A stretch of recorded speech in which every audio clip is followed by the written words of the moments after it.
해 아래 새 것은 없다고 하지만 똑같은 날이나 똑같은 순간이 없기 때문에 누구에게든지 꼬마에게나 연세가 많이 드신 분에게나 오늘은 처음으로 경험하는 날, 처음으로 살아가는 그런 새로운 날이 될 것입니다. 어제의 경험이나 이제까지 쌓인 연륜이 오늘의 날을, 오늘을 만들어가는데 큰 도움이 됩니다.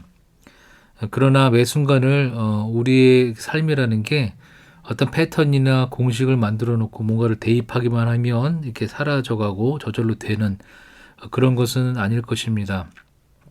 그렇기 때문에 사람들은 오늘 나의 삶이 어떻게 될지, 내일의 나의 삶이 어떻게 될지를 알고 싶어 하고 먼저 보고 싶어 합니다. 성경에 많은 인물들을 다양하게 다루시는 것을 보면서 하나님이 나를 어떻게 다루실지, 만지실지 우리는 먼저 보기를 원하고 우리는 먼저 알기를 원합니다. 오늘 나를 비우실지, 오늘 나를 채우실지, 오늘 나를 높이게 하실지, 오늘 나를 낮추실지, 아니면 제자들이 경험했던 것처럼 풍랑이 있는 바닷가 가운데 배 위에 나를 두셔서 흔들리는 삶을 살게 될지 알고 싶어하고 보고 싶어하고, 그리고 무엇보다도 형통하고 평안하고 그런 안정된 길, 안정된 삶을 살고 싶어합니다. 창세기 24장에서 아브라함의 종 엘리에셀은 아브라함의 명으로 이삭의 아내를 찾으러 가면서도 여호와께서 과연 평탄한 길을 주신 여부를 알고자 했다고 했습니다. 또 매 순간마다 내 주인 아브라함의 하나님 여호와께서 내가 행하는 길의 형통함을 주시기를 원하는 그런 기도를 하고 간구를 했던 것을 볼 수 있습니다.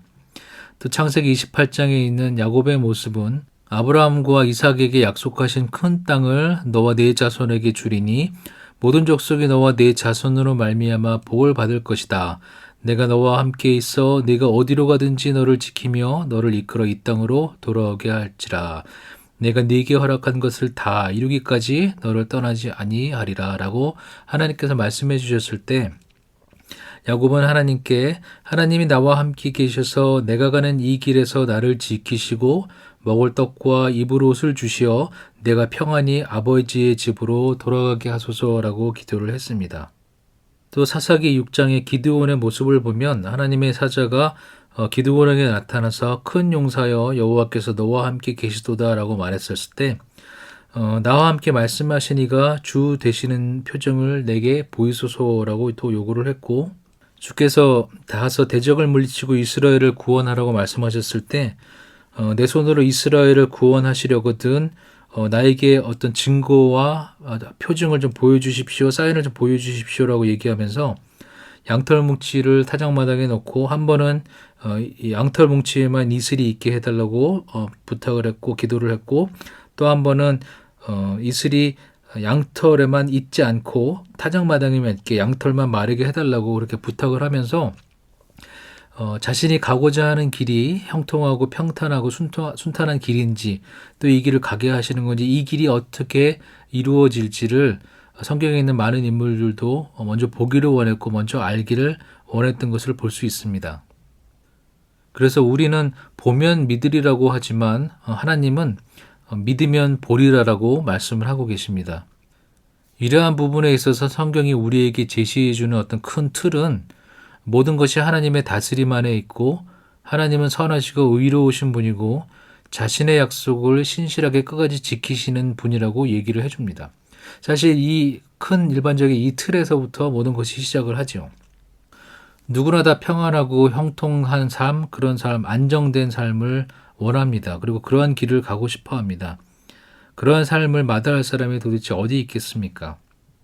우리가 쉽게 판단하고 정죄하기보다는 어떻게 보면 이것이 인지상정이라는 생각이 듭니다. 사람에게는 누구에게든지 알지 못하는 길, 잘 모르는 길을 가는 것이 굉장히 불편합니다.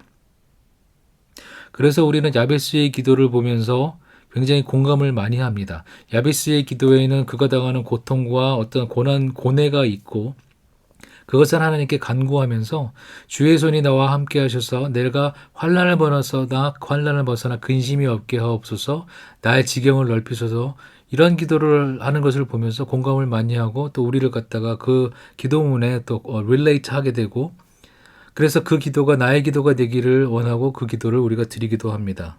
또 조지 밀러의 그런 전기를 보면서, 책을 보면서, 그의 체험을 보면서 그의 기도에 그렇게 응답하셨던 하나님의 그런 기도의 응답이 나의 삶에도 나의 길에도 일어나기를 바라고 원하고 또 기도합니다. 그리고 파란만장하고 되게 드라마틱했던 아브라함이나 야곱의 삶보다는 어떻게 보면 상대적으로 좀 안정되고 형통하고 순탄했던, 또 풍성했던 그런 이삭의 삶을 우리는 더 갈구하고 또 살고 싶어 하는지도 모르겠습니다. 그래서 어떻게 보면 믿음이라는 것은 인간의 그러한 본성이나 그러한 본능을 거슬러 올라가야만 하는 그런 일인 것 같습니다. 그래서 히브리서 11장에 나오는 인물들을 보면 참으로 대단하다라는 생각이 듭니다. 여기에 나오는 이 믿음의 사람들의 공통점은 무엇이냐 하면 약속된 것을 아직 받지 못하였으나 그들의 믿음으로 말미암아 하나님께 칭찬을 받고 하나님께 인정함을 받은 사람들이라는 것입니다. 이렇게 하나님이 인정하시고 칭찬하신 믿음의 선배들을 통해서 우리가 배워야 할 것은, 그 믿음의 신비는 어디에 있냐 하면 우리의 눈이나 우리의 체험보다 하나님의 말씀을 먼저 믿고 하나님의 말씀을 먼저 신뢰하는 것이 믿음이라고 얘기하고 거기에 믿음의 신비가 있는 것이라고 생각합니다. 예수님께서도 요한복음 11장과 20장에 이런 말씀을 하셨어요. 11장에서 나사로를 살리시면서 마르다에게 하신 말이 내 말이 네가 믿으면 하나님의 영광을 보리라 하지 아니하였느냐라고 말씀을 하고 계시고요. 요한복음 20장에는 도마에게 이르시되 나를 본 거로 믿느냐 보지 못하고 믿는 자들은 복되도다라고 말씀을 하고 계십니다. 다시 한번 우리가 생각해 보게 되는 이 믿음의 신비는 무엇이냐 하면 아까 말씀드린 대로 우리는 보면 믿으리라고 하지만 하나님은 믿으면 보리라고 하신다는 것입니다. 우리가 좋아하고 그 기도의 응답이 내 것이 되었으면 좋겠다라고 부러워하고 있는 조지 밀러도 믿음은 무엇인가라는 질문에 대해서 이렇게 대답을 했어요.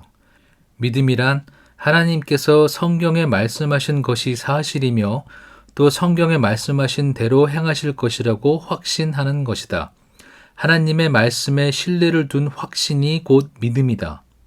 믿음이란 어떤 생각이나 가능성 또는 밖으로 나타나 보이는 것이 아니다 라고 대답을 했습니다.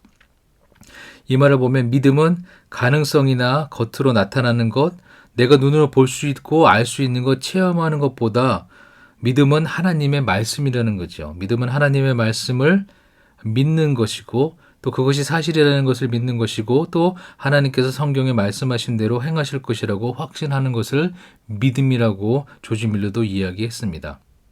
오늘 우리가 함께 생각해 보고자 하는 믿음의 신비는 우리의 눈보다 우리가 하는 체험보다 하나님의 말씀을 먼저 믿는 것, 하나님의 말씀을 먼저 신뢰하는 것이라고 할 수 있을 것입니다. 우리는 보면 믿으리라고 하지만 하나님은 믿으면 보리라고 말씀하시기 때문입니다.